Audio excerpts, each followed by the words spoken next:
come on, you're missing the action. Come on, guys. The break is over. No more break. Okay, everybody can see my screen. Great. How are we all doing? Woo! How is Devconnect so far? How is the gaming summit? How cool are the 1KX t-shirts, by the way? Yeah, C420 Blizzard. Let's go. Okay, so I'm CJ. I'm the co-founder of Atlantis World and also the product lead. The talk today is entitled Building a Grassroots Metaverse. People are getting really tired of me saying this, but I'm going to say it again, I'm sorry. We're building the Web3 social metaverse by connecting Web3 with social, gaming, and education in one lightweight virtual world that's accessible to everybody. But what does that, actually mean? So imagine you have a pixel mobile-ready metaverse that can be accessed on mobile, so it's in your pocket, or even on an old laptop, essentially on any device from anywhere in the world. And the general thinking is that you will take your little 2D pixel character, for example, into a DeFi bank, and you will talk with an NPC inside of the game that will teach you about how to deposit into DeFi, so how to use DeFi applications. And that will actually be a quest. So imagine it's fully gamified. You go inside of, for example, the Yearn Bank, and you deposit in game, and you earn, it's a quest. So you earn, for example, it could be a token incentive. So users could actually be earning crypto for learning how to use crypto applications inside of the game.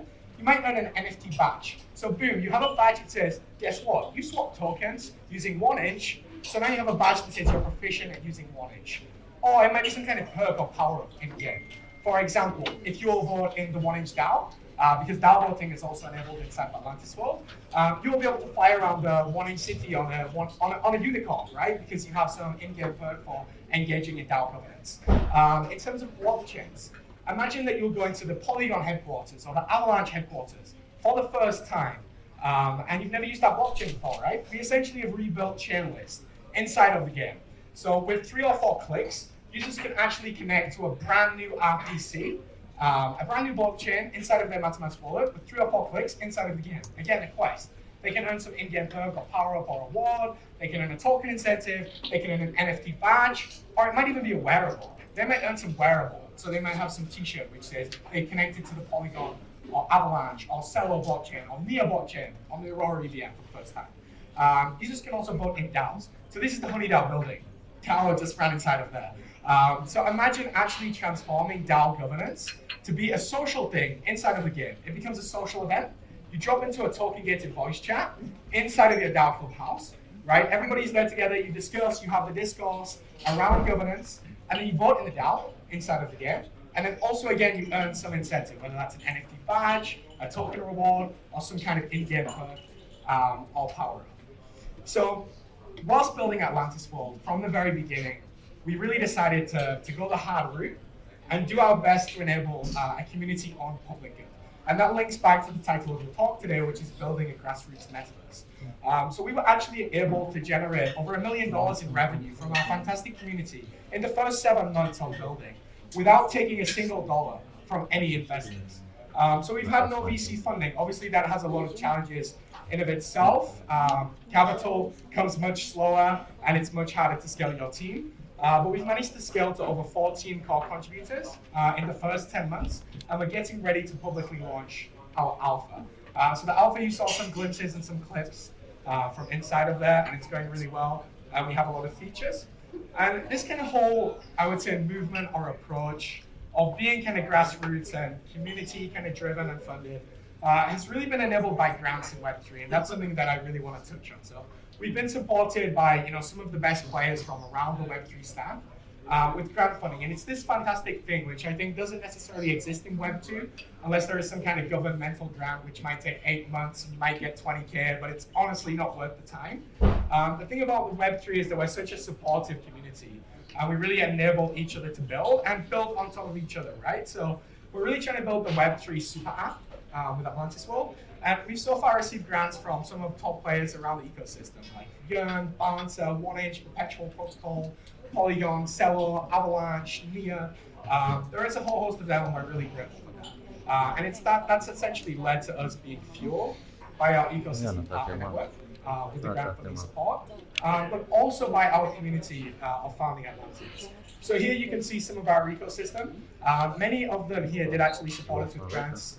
You can see a lot of DAOs. So like I was talking about, transforming DAO voting to a social event in-game, which actually has perks, power-ups, rewards, and incentives. We think is really powerful.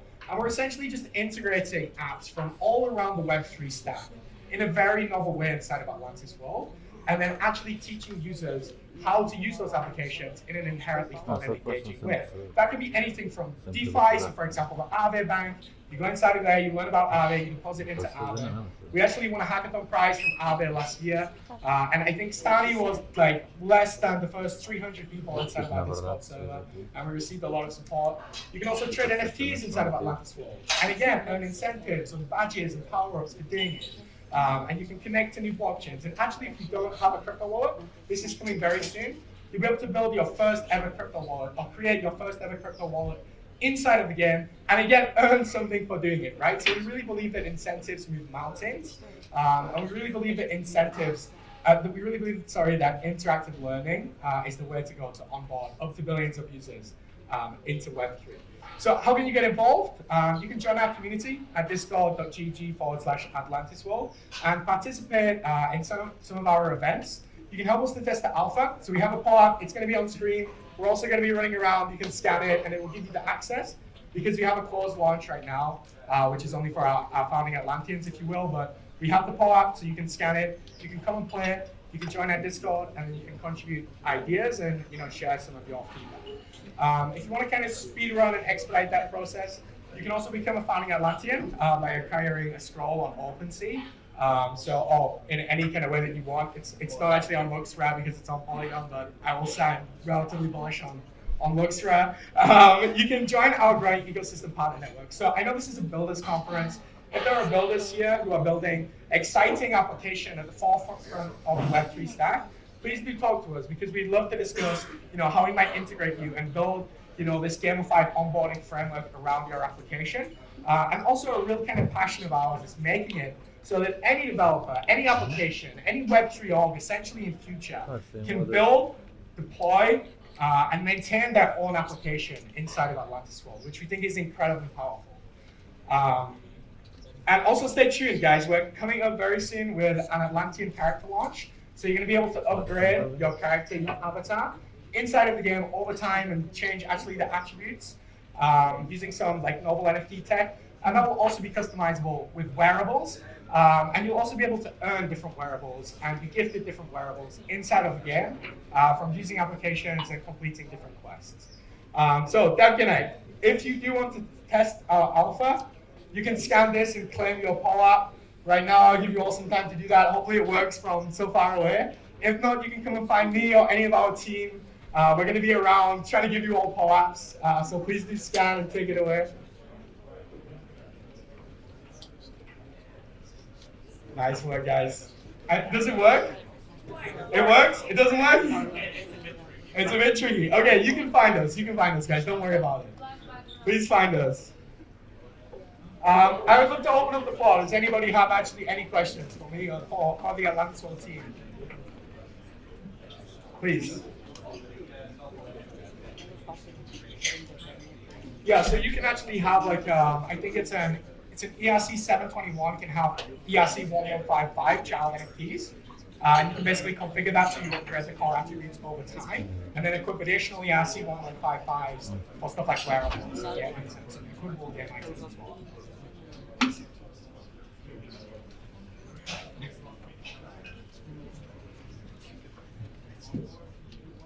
Yes, definitely. So we integrated Snapshot, that's already done. So if you'll collect your poll app and you go out and test the alpha, you'll see that you'll be able to open the Snapshot dashboard and essentially vote in any kind of Snapshot DAO, which is live right now. And then also we've integrated some custom governance contracts. So for example, EXDAO, we're in the process right now of integrating EXWall. And we'll do that for a number of different projects and protocols and communities in the space, so that they can have this token-gated voice chat inside of their customized HQ building, vote in the DAO inside of the game on this voice chat, and also earn some reward for doing that. And as a part of our founding Atlantean collection, we are also launching the Atlantean DAO, And the theory there is to just start introducing some governance themes and experiments with the community, because we don't see right now that there is one model that might potentially make sense for the completely centralized governance of Atlantis World. But we're passionate about that. We've taken OBC funding, and we're moving in the direction of empowering our community. Also, I think for me, it's going to be really exciting in future to see some hybrid model.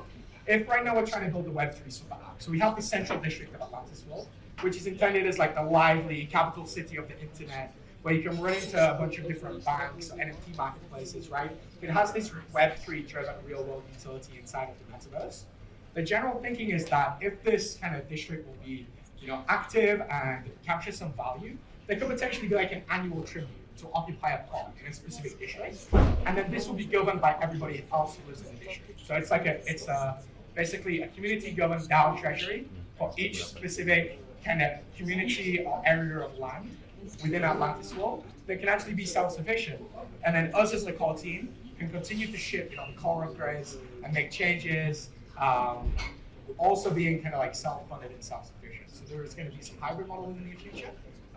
Keen to explore all of the models that might make sense in the future in terms of decentralized governance, and keen to just basically boost participation in DAOs as a whole across the ecosystem by integrating Snapshot and a bunch of custom governance contracts, and then linking that to the in-game perks, power-ups, rewards, tokens, and social events. Do you have any more questions? Here's one.